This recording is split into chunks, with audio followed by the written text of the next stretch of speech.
አውዳመት ሲመጣ ከበዓሉ ዕለት ይልቅ በዓሉ ሲቃረብ ያለው ድባብ ይበልጥ ደስ የሚያሰኝ ይመስለኛል።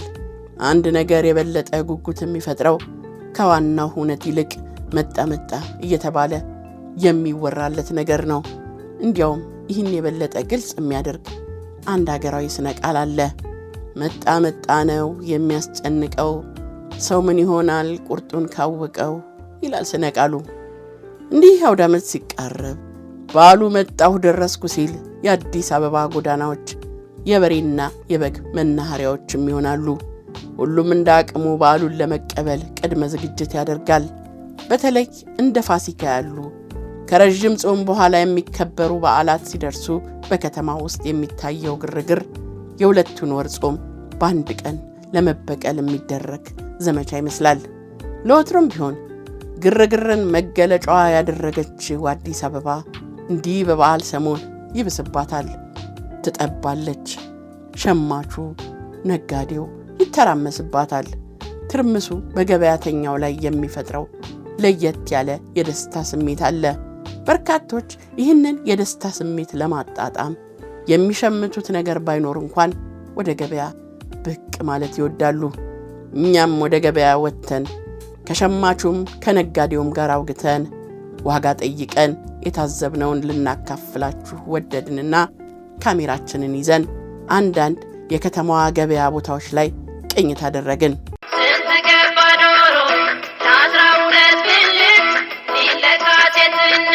በዘንድሮው የትንሣኤ በዓል ገበያ አዲስ አበባ የወትሮ የገበያ ግርግሯ ተቀዛቅዟል። በተዘዋወርንባቸው የገበያ ስፍራዎች የነበረው የገበያ ግርግር ከወትሮ የበዓል ገበያ ለየት ያለና የተቀዛቀዘ ነው። የኑሮ ውድነቱና የነዋሪው ሕዝብ ከከተሞች አካባቢዎች መፈናቀሉ ለገበያው መቀዛቀስ ዋነኛ ምክንያቱ ነው። ለወትሮ የበዓል ሰሞን በየመንገዱ ላይ ሲነዱ የሚሰነብቱ የእርድ ከብቶችን ዘንድሮ ማየት የማይታሰብ ነው። የኮሪደር ልማቱ ከመኖሪያቸው ያፈናቀላቸው የአዲስ አበባ ነዋሪዎች በከተማዋ ጥግ ላይ ሰፍረው ከተማዋን ከተሰናበቱ ሰነባብተዋል። ከተማዋ በአዳዲስ ጎዳናዎችና በመብራት አሸብርቃ ነዋሪዎቿን ተጸይፋ ካባረቻቸው ወዲህ ጭር ብላለች።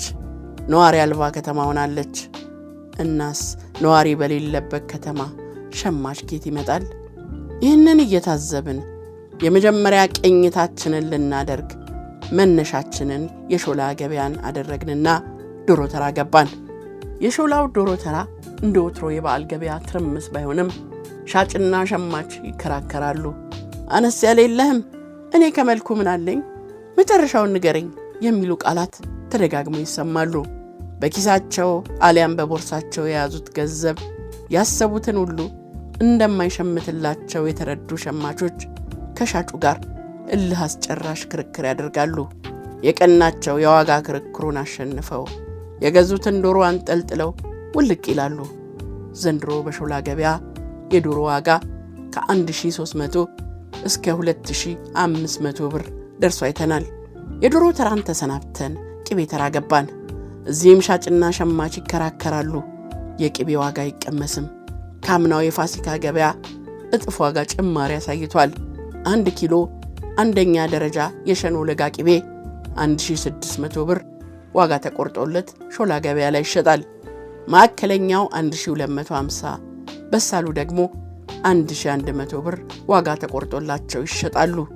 የእንቁላል ዋጋ ከ2 ወራት በፊት በጾም መያዣ ወቅት ከነበረበት 18 እና 20 ብር ቅናሽ አሳይቶ ያበሻ 16 ብር የፈረንጅ ደግሞ 14 ብር እየተሸጠ ነው።